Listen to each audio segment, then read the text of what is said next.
أعوذ بالله من الشيطان الرجيم بسم الله الرحمن الرحيم رب اشرح لي صدري ويسر لي أمري واحلل عقدة من لساني يفقهوا قولي. My dear students, this is class 12th and subject is political science. Our topic is globalization. Yesterday I have defined globalization, but we have not completed this topic. I am going to complete this today. Yesterday I have told you that globalization means integration of a country's economy with the world's economy. In recent times, the whole world is regarded as a global village.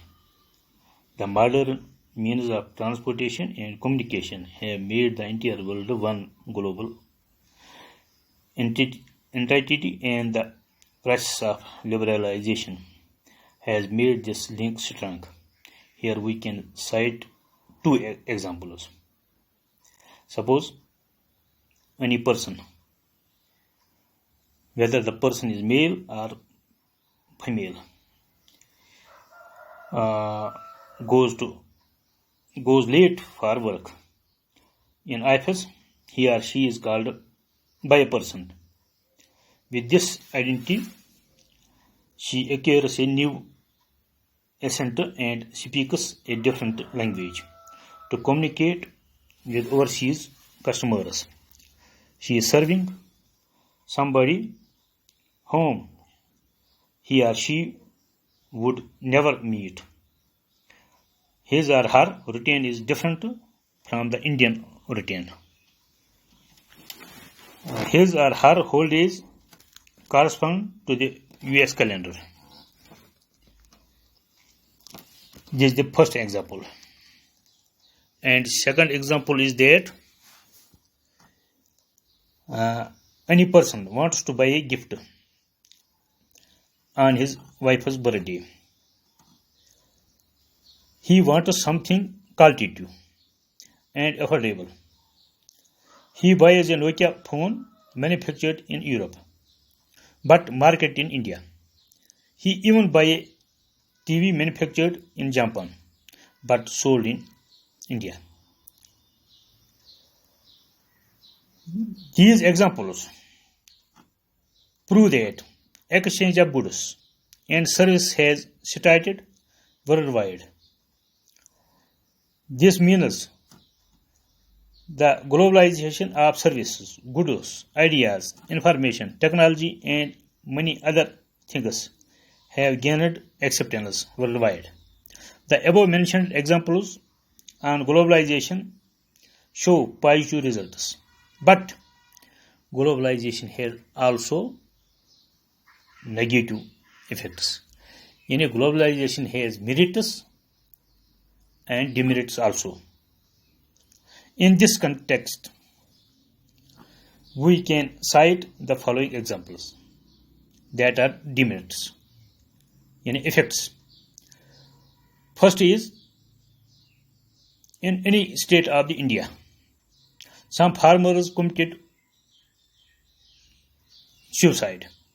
In India, suppose we will take Delhi or we will take Rajasthan or Andhra Pradesh. Some farmers committed suicide since they bought expensive seeds on loan from an MNC and crops failed to yield. MNC means multinational corporation. This is the first example. And this is the effect of globalization. And number second is, in India, certain retail shopkeepers believe that their means of livelihood would be lost if multinational corporations were allowed to open retail outlets in India. This is the second example. And third is, an external group issued threats to girl because the girl wears Western clothes in a college in Srinagar or Jammu. All the above mentioned examples clearly show that globalization has more negative effects also than the positive. Its effects vary with time and place. These are the effects of globalization. Meaning of globalization is, since there is no precise use of the term globalization, it is better to clarify its meaning. As a concept of globalization basically deals with flows. These flows can be of several types: movement of ideas from one part to the other, shunting of capital between countries, exchange of commodities across borders, and migration of people to other areas in search of a better livelihood. The most crucial elements here is worldwide interconnection, built and sustained as a result of constant flows. Globalization is the process of integrating a status market with the world market. It is based on the assumption that the whole world is one global village where there is socio-economic interdependence of goods and services. According to Gillen,